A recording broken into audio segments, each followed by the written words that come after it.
The director said it was fine. I run an events and operations office for a large organization that has venues we rent out, both to external clients and to other departments within the organization. We have a general policy where we require at least 10 business days notice in order to book space. Occasionally we'll suspend that if we're not super busy and or the client is really nice. Some departments within the organization are notorious for ignoring this and will try and bully their way around these rules. We also employ a lot of college students and oftentimes, this is their first job. Other departments know this and try to take advantage. Typically our front office staff will answer the phones and take client information and process initial requests, but on this particular day we were short-handed, so I was helping out and answering the front office line. Events office, this is Thistlefizz, how can I help you? Yes, I need to confirm my reservation for tomorrow, she said. Not a great sign. We always confirm our events at least a week before the day of, sooner if possible. But, not unheard of that clients sometimes want to double check, and this woman sounded nice enough, so I'll help her out. Certainly, do you have your reservation number? I asked. Oh, no, I'm not sure where I put that, she replied, sounding sweet as pie. Okay, not the end of the world, we have other ways of finding the request. All right, can I have your name or the name of your event? My name is Angry Lady and I'm in other department, she said, her voice losing a little bit of that sweetness. I looked up her department and her name but didn't get any returns for upcoming events. I'm sorry, I'm unable to find any reservations under your name or department. Is it possible someone else made the reservation? Look, I called yesterday and booked the big conference room, why is this so difficult? She was getting annoyed now. I steeled myself for my reply, well, ma'am, we have an issue here. We do not have your event in our system. We require at least 10 business days notice for new requests. If your request came in yesterday, I'm sure my staff told you that you would need to get an accept. She cut me off, her voice having regained its sweet overtones again. Oh, well, I spoke with the director and he told me that there wouldn't be any problem with this request. He said he'd have his staff handle this. Odd. I certainly don't remember speaking with this lady, yesterday, or otherwise. Ma'am, I began, I don't think that's possible. Young man, she said, all pretense of politeness completely gone now. This really threw me off too. While I'm certainly not advanced in age, it has been quite a few years since anyone under 80 called me young man, but she must have assumed I was one of the college students we usually have at the front desk. I already told you, I spoke with the director and he approved this. I don't understand why you're being so difficult.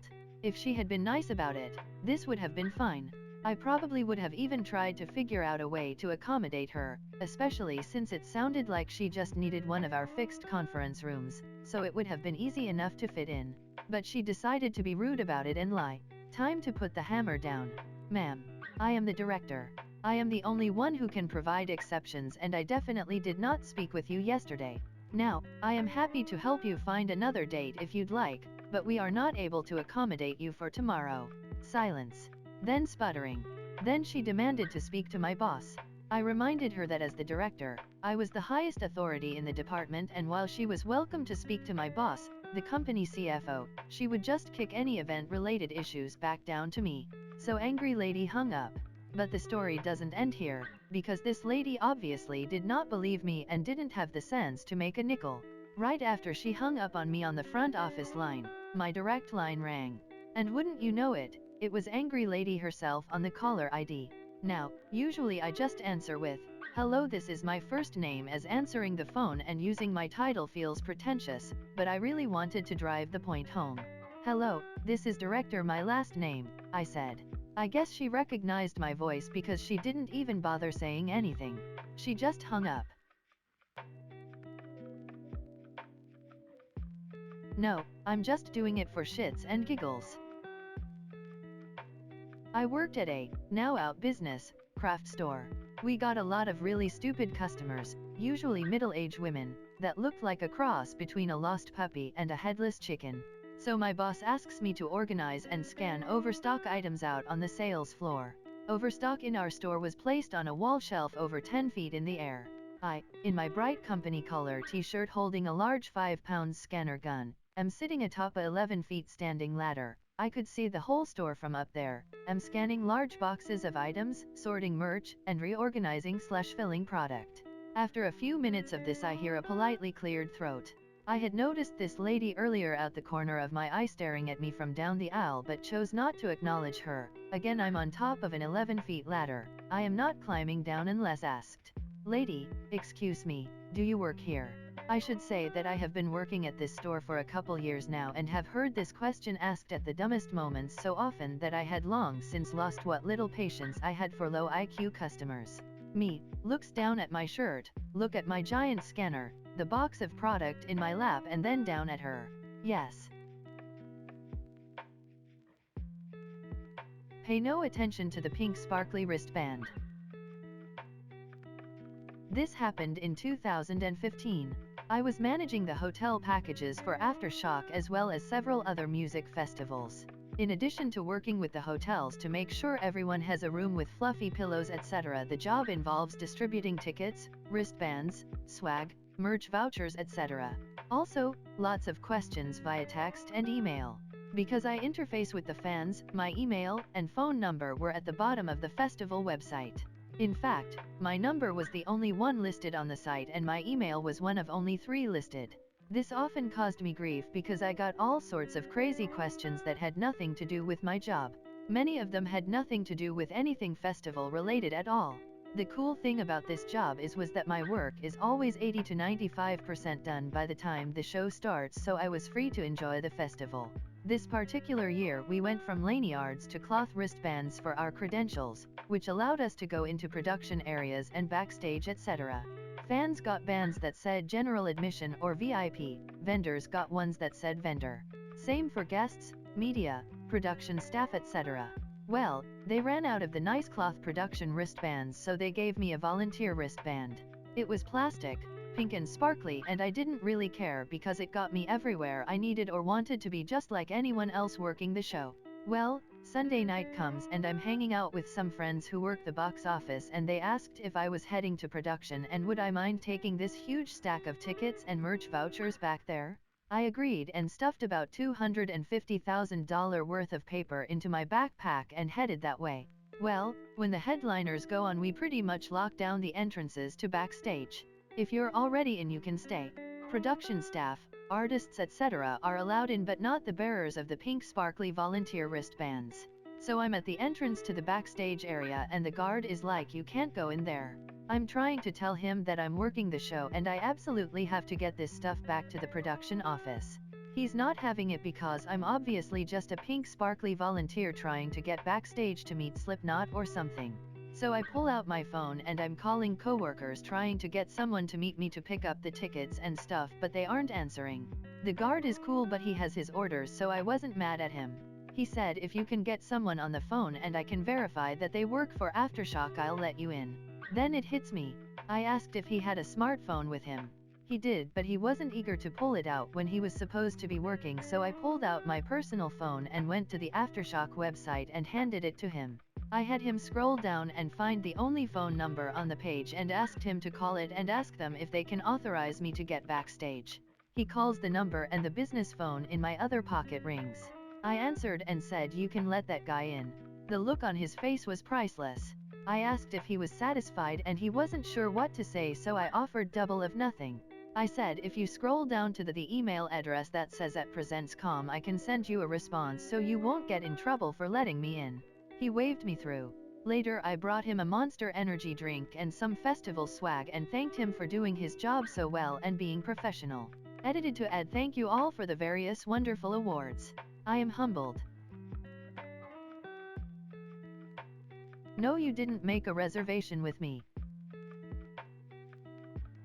This happened a while ago. I used to work at a restaurant where it required reservation for teppanyaki, where they cook in front of you. I was a hostess and in charge of making reservations, answering phones. I am very thorough. I don't like not knowing what's going on and trusting my word, and everyone else knew that. Me, thank you for calling blah blah. Lady, who am I talking to?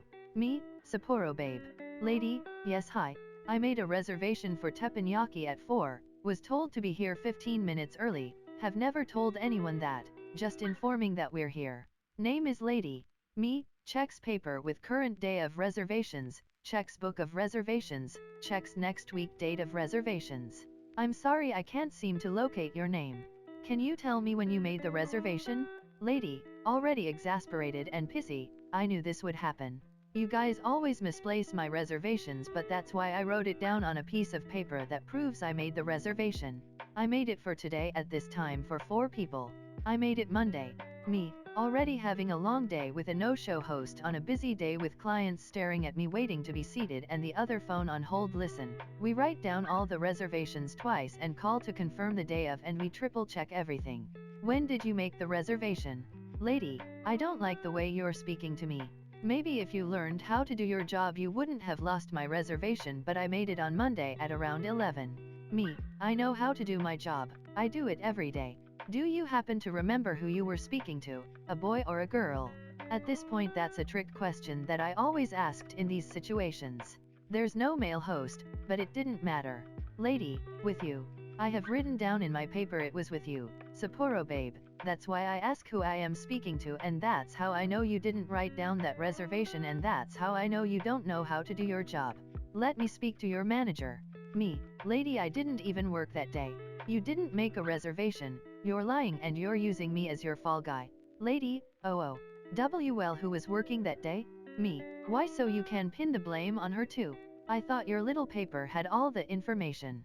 This is a very small version of what happened. The interaction was much longer, and early on I had told her we had space for her group anyway, but she was adamant on getting me in trouble, and that's why I blew up and yelled at her. I didn't get in trouble, like I said, I was trusted. The manager was more focused on bettering my mood, since having a foul mood toast is bad. My brother's lover think I am a scammer. English is not my first language, so please bear with any grammatical error that you found in this story. This story happened a few days ago. Background: my older brother owns several restaurants in different states. Since many of them are far away, he rarely visits them since their opening. One of the restaurant that is a bit further than others, where we have to spend 12 hours drive to go there, so my brother only visit that restaurant for 4 to 5 times in a year since its opening. Plus, with COVID situation, he couldn't afford to go there for a whole year. He passed all the work for the restaurant, including all the management, hiring and accounting, to the manager, who apparently one of the family friends who lives near the restaurant. Into the story: one day, my brother asked me to go to that restaurant. Since it is my vacation days, and I was bored at home doing nothing, I usually spend a week for a vacation just to be lazy at home, doing nothing. I agree to go there and book a flight to go there. Because of COVID, the ticket price is cheaper and I don't want to waste my time and energy to drive. Arrived there, I rented a car and went straight to the restaurant. I called the manager earlier to inform him about my visit. Brian, manager, welcomed me and brought me to my brother's office. Usually the office is locked and only my brother and Brian owned the key to the office. There's a letter hole at the door where the staffs can put in their complaints about the restaurant to my brother without worry about being known by others. There were many complaints from that and I collected them to read. Brian left me in the office and he went out to do his work. I spent some time to read the complaints and restaurant reports in the office. Suddenly a girl 30-ish appeared at the door with a face looks like someone just mocked her ancestors. She is a blondie and her lips and cheeks obviously just got stung by bees. Let's call her Swollen Karen. SK, who are you?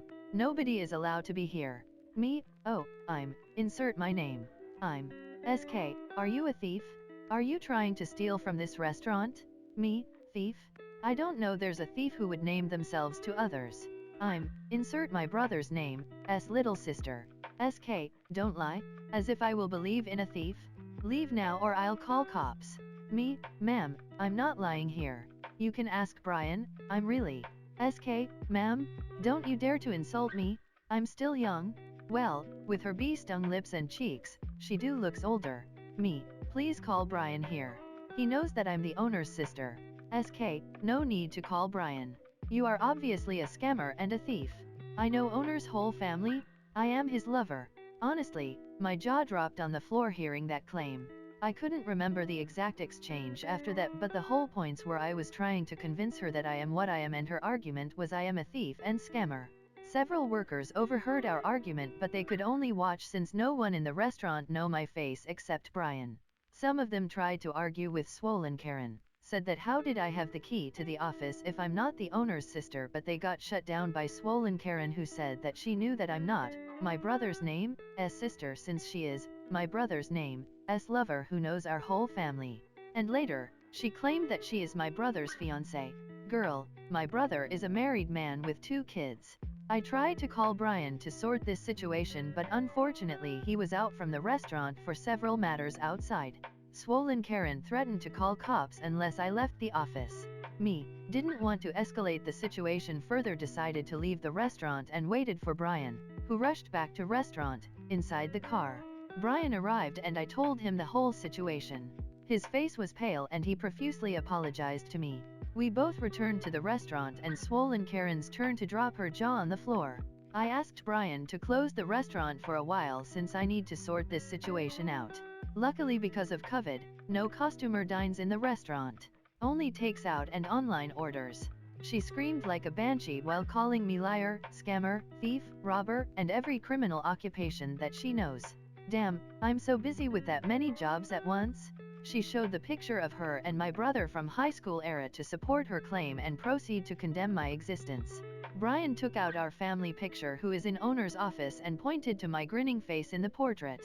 Since that portrait is in the owner's office, which is kept locked until now, she never saw that picture.